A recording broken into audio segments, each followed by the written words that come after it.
हम बात कर रहे हैं बाबा नागनाथ की। और ये बाबा नागनाथ कौन है, हम आपको उनसे मिलाते हैं और समझते हैं उनकी पूरी कहानी, उन्हीं की जुबानी जी। और इनका असल नाम फुलजेंस एक्का है। अपना गुफा, इसमें थोड़ा महीना भर काम किया, फिर रहने लग गया। सब इसमें सांप छुछंदर आते जाते हैं। हाँ हाँ, वो सब अभी भी मिलेगा आपको, बड़ा बड़ा। अच्छा हाँ।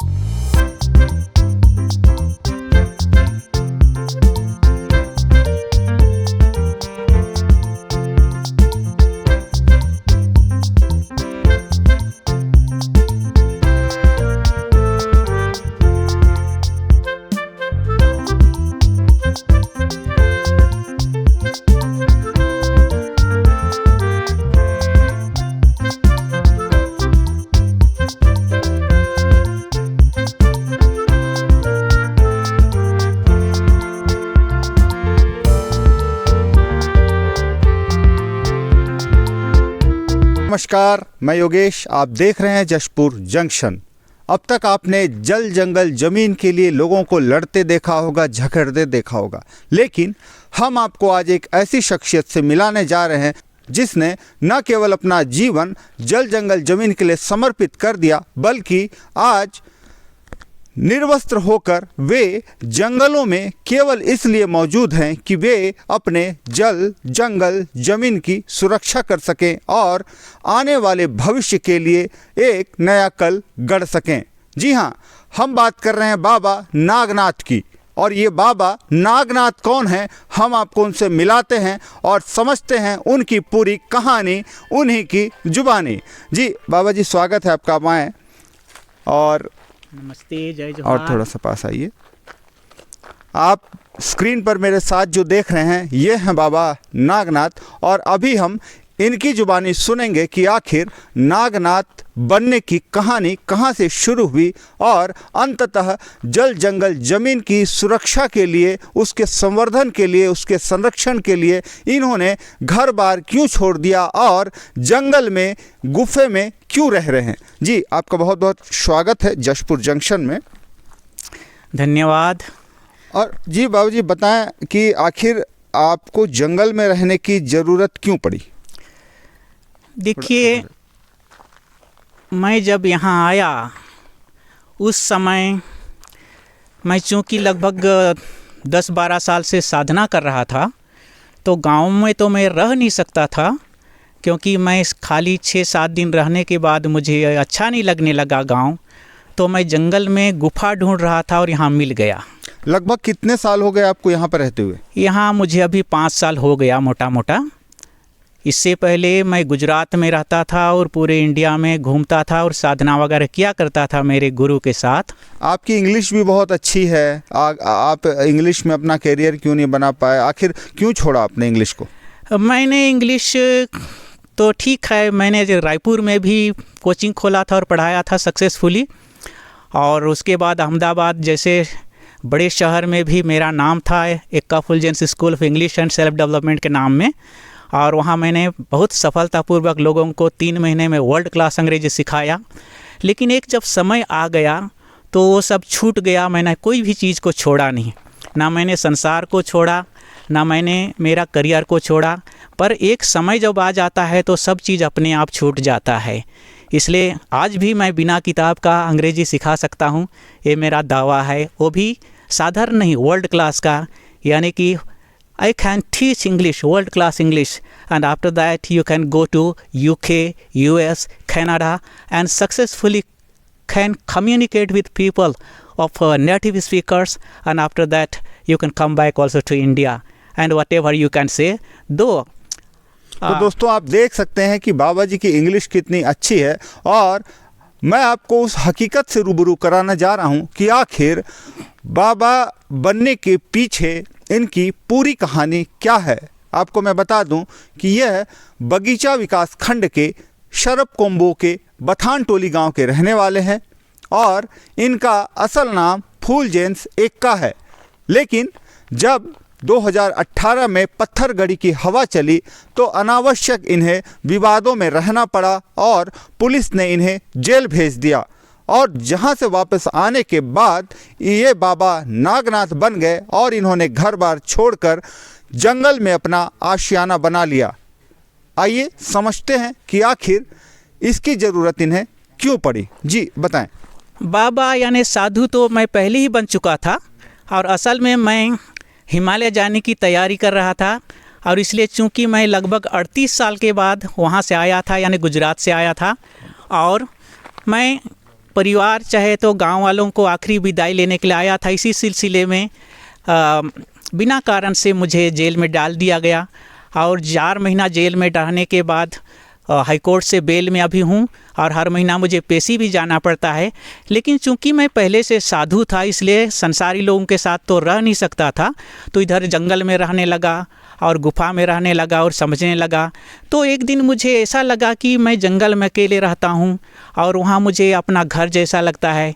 तो मैंने संकल्प किया कि मैं कैसे मुझे यहाँ ऐसा लगता है। और जब मैं गहरे ध्यान में गया तो मुझे पता चला कि लगभग 100 साल पहले मैं यहाँ नाग था, नाग सांप था, काला नाग था और नाग सांप के रूप में यहाँ साधना करता था। और उसके बाद दूसरे जन्म में मैं शेर भी रहा हूँ। और जो दिखाई दिया, कहाँ तक सच है उसको तो हम इतना दावा नहीं कहते हैं, लेकिन जो मुझे साधना में दिखाई दिया तो लायन रह के यहाँ रहा करता था। फिर एक जन्म में यही आसपास मैं ऐसे ही घूम रहा था तो मेरे को गाज मार दिया, यानी कि लाइटनिंग से मर गया।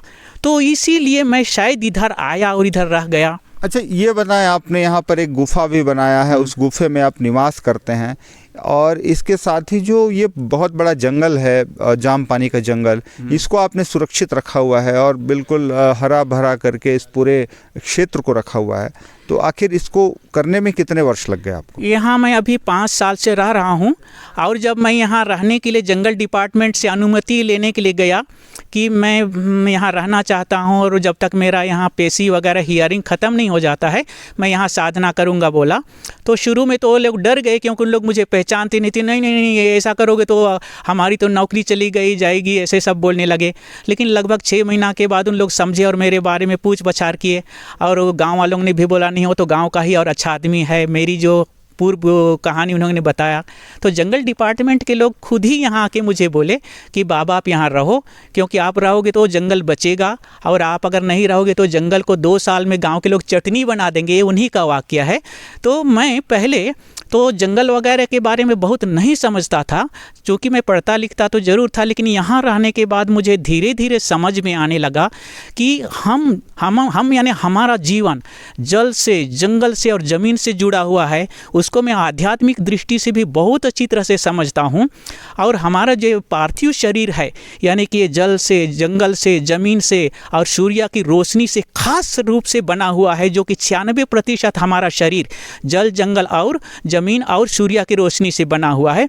बाकी आसमान जो है, खुला आसमान भी है, जो 4% आकाश तत्व बना है, वो हमारे माइंड को मेंटेन करता है और उसके बाद ही हम आत्मा परमात्मा की तरफ यात्रा कर सकते हैं। तो आखिर 5 साल का जो ये संघर्ष है आपका, आप यहाँ पर जमे हुए हैं, गुफा में रह रहे हैं, खुले बदन रहते हैं आप, ठंड हो, बरसात हो, गर्मी हो, इसका आपके ऊपर प्रभाव नहीं पड़ता। समाज को क्या संदेश देना चाहते हैं? देखिए, अगर समाज मेरे से संदेश से चाहता है तो वो ये संदेश तो उनके लिए उतना सरल नहीं लगेगा, क्योंकि इसके बारे में मैं रोज़ ही थोड़ा मोड़ा लिखता रहता हूँ। यहाँ प्रकृति का संरक्षण कर रहे हैं आप, प्रकृति की पूजा उपासना कर रहे हैं यहाँ पर, तो आखिर इसके पीछे क्या बड़ा रहस्य? बस बड़ा रहस्य तो ऐसा है कि हमारा जीवन ही जल, जंगल और ज़मीन पर आधारित है। यानी कि हमारे जीवन का स्रोत, मूल स्रोत ही जल, जंगल और ज़मीन से माने है। इसलिए हमको इसकी रक्षा करनी चाहिए और अनावश्यक इसको काटना नहीं चाहिए। यानी कि इसके संरक्षण, इसके संवर्धन और इसके सौंदर्यकरण में भी हमको काम करना चाहिए, क्योंकि यही हम जीवन का मूल स्रोत है। बिल्कुल, जीवन का मूल स्रोत जल, जंगल, जमीन का संरक्षण है और इसी प्रयास में बाबा नागनाथ ने अपना पूरा जीवन समर्पित कर दिया है। इसके साथ ही मैं आपको बताऊं कि यहाँ पर रह के यह अपनी आध्यात्मिक साधना करते हैं। इसके साथ ही जो ऊर्जा सृजित होती है, यह उस ऊर्जा को इस जंगल के, इस वन के संरक्षण में लगाते हैं, संवर्धन में लगाते हैं। और इसके साथ ही इनकी फुर्ती आप देखेंगे किस प्रकार से यह पेड़ में तत्काल चढ़ जाते हैं और 24 घंटे इस गुफा में रहते हैं। यहाँ पर एक गुफा है, अभी मैं आपको दिखाऊंगा, और इस गुफा में वे निवास करते हैं। सर्पों का यहाँ पर डेरा भी है। लेकिन अभी हम आपको दिखाने जा रहे हैं बाबा नागनाथ की वह गुफा जहाँ पर यह निवास करते हैं और जहाँ सर्पों का डेरा भी है, सांप बिच्छू भी आते रहते हैं, लेकिन वे सारे इनके मित्र हैं, इनका ऐसा कहना है। और अभी हम आपको दिखाते हैं आगे फ्रेम में कि इनका जो नाग गुफा है, और इस जगह का नाम भी, क्या नाम है बाबा जी? बाबा नागनाथ। नहीं, इस जगह कोबरा केव। हाँ, कोबरा केव। जी हाँ दोस्तों, मैं आपको बताऊं कि यह जो जगह है कोबरा केव है, और यह शरपकोम्बो से लगभग 3 किलोमीटर की दूरी पे है। जाम पानी का यह जंगल है। और इस जंगल का क्या नाम है? इस जंगल का नाम तो ध्वजा टुंगरी है, यानी कि ध्वजा टुंगरी है, एक देसी नाम। अच्छा, ध्वजा टुंगरी। और क्या बोलते हैं आपने, क्या नाम? पानी। जी, ध्वजा टोंगरी और तुर्रा पानी, यह नाम है इस स्थान का। यदि आप कभी आना चाहें और यहाँ जो प्रकृति की ऊर्जा है उसको यदि आप अनुभव करना चाहें, तो निश्चित आप इस ध्वजा टोंगरी पे आएँ, जाम पानी के जंगल पे आएँ। निश्चित है आपको उस प्रकृति के ऊर्जा की अद्भुत अनुभूति होगी। अभी आपको हम दिखाते हैं यह जो गुफा है। जी बाबू जी, दिखाएं आपकी गुफा थोड़ी। ये है, इसमें मैं रहता हूँ। लगभग रात को खाली 3-4 घंटा सोता हूँ, बाकी तो बाहर ही रहता हूँ। यहाँ कभी कभी चाय वाय बना लेता हूँ। देखिए बाबा जी ने यहाँ सारी व्यवस्था यहाँ पर कर रखी है। और ये देखिए, अभी वैकल्पिक व्यवस्था के रूप में यहाँ पर गैस का एक इंतज़ाम है। हालांकि इनका कहना है कि ये चूल्हे पे ही सारा कुछ बनाते हैं, लकड़ियों पे आश्रित रहते हैं, लेकिन स्थिति परिस्थिति के हिसाब से यह बारिश में दिक्कत जाती है। और यह देखिए इनकी गुफा है, लगभग 20 फीट गहरी ये गुफा है, जहां इन्होंने अंदर मच्छरदानी भी लगा रखी है। और रात में केवल यह एक कंबल ओढ़कर सोते हैं, ऐसा इनका कहना है। और इसके साथ ही जो सामान्य जीवन यापन होता है जंगल में रहकर, जिस प्रकार से एक मनस्वी साधु तपस्वी अपनी जीवनचर्या करते हैं, बस उसी प्रकार से इनका जीवन यहाँ पर बना हुआ है। जी बाबू जी, थोड़ा सा बाहर आ जाए। ये आप देखिए, यह जो है नाग गुफा है, आप देख सकते हैं। ये कोबरा केव इन्होंने नाम रखा है इस गुफा का। नीचे अभी भी और इस के नीचे बताया जाता है कि यहाँ कोबरा नाग भी रहता है, और इसीलिए इस जगह का नाम कोबरा केव रखा गया है। हालांकि अभी नाग यहाँ पर नहीं दिख रहा है, लेकिन और इसके साथ ही आपको बताऊं मित्रों कि यहाँ तक पहुँचने के लिए पहले किसी प्रकार का सड़क मार्ग नहीं था, लेकिन अथक परिश्रम और मेहनत से बाबा ने अपना एक श्रमदान समयदान करके रास्ते का निर्माण किया है। और हमारे साथ यहाँ पर कुछ गांव के लोग भी हैं, आइए उनसे हम समझते हैं कि आखिर इस जगह को लेकर क्या मान्यताएं हैं। और यहाँ के जो लोग हैं, ग्रामीण हैं, वे सतत बाबा नागनाथ के सहयोग में लगे रहते हैं। आइए हमारे साथ यहाँ के सरपंच महोदय भी हैं, आइए उनसे हम समझते हैं कि आखिर बाबा यहाँ कब से रह रहे हैं, ये तो बता दिए, लेकिन आइए हम इनसे समझते हैं कि आखिर बाबा के लिए गांव वाले क्या सोचते हैं। जी आप बताएं, यहाँ बहुत लंबे समय से 5 साल हो गए बाबा जी को रहते हुए, और आप लोग क्या मानते हैं? हम लोग के हिसाब में ये वन को ही देवता मान के यहाँ पे रह रहे हैं। हम लोग को तो मालूम नहीं था, 5 साल हो गया है उसको, पर अभी यहाँ पे आने के बाद पूरा 5 साल का पता चला है। जी बिल्कुल, यहाँ आने के बाद पता चला है। तो क्या लोग भी आते हैं यहाँ पे गांव से? हाँ, गांव से लोग भी आते हैं, कुछ समस्या लेके, कुछ बीमार है बोल के आते हैं। बाबा को विश्वास करते हैं, इसलिए गांव वाले भी आते हैं। अच्छा, तो निश्चित ही जिनके मन में शांति हो और किसी प्रकार की समस्या हो, तो बाबा ठीक करने का दावा तो नहीं करते, लेकिन उनका कहना है कि यह क्षेत्र उनकी तपस्या से, साधना से इतनी ऊर्जित है कि यहाँ आने के बाद आपको निश्चित ही सुखद शांति का अनुभव होगा। तो दोस्तों, यदि आप प्रकृति पर विश्वास रखते हैं, सूर्य, चंद्रमा, जल, जंगल, जमीन पर विश्वास रखते हैं, तो निश्चित ही उसकी ऊर्जा पर भी आप विश्वास करें और यहाँ आकर प्रकृति की ऊर्जा का असीम आनंद ले सकते हैं। यहाँ से यह जो आप रास्ता देख रहे हैं यह बाबा नागनाथ ने अपने श्रमदान से बनाया है। और पहले यहाँ पर बीहड़ एक छोटी पगडंडी हुआ करती थी, जिसको चौड़ा करते करते और अपने अथक परिश्रम से उन्होंने यहाँ पर रास्ता का निर्माण भी किया है। तो निश्चित है यहाँ पर जो आने जाने वाले लोग हैं उनको एक अच्छी सुविधा मिल सके और इस क्षेत्र का विकास लोग प्रकृति के संरक्षण संवर्धन में कर सकें, इस दृष्टि से यह रास्ता बनाया गया है। आप देख सकते हैं कि बाबा नागनाथ खुद हमको यहाँ का पूरा मुआयना करा रहे हैं और उनका कहना है कि लगभग 4 साल से इस जंगल में उन्होंने आग लगने से बचाया है। और यहाँ पर यह जो आप पेड़ों के घनेपन को देख रहे हैं, वृक्षों के घनेपन को देख रहे हैं, यह इसका द्योतक है कि यहाँ पर पिछले 4 वर्षों में आग इन्होंने लगने नहीं दिया और इसके कारण आज यह वन सुरक्षित नज़र आ रहा है। दोस्तों, अभी आपको हम दिखाने जा रहे हैं शुद्ध मिनरल वाटर का ऐसा प्रयोग जिसे बाबा नागनाथ ने तैयार किया है।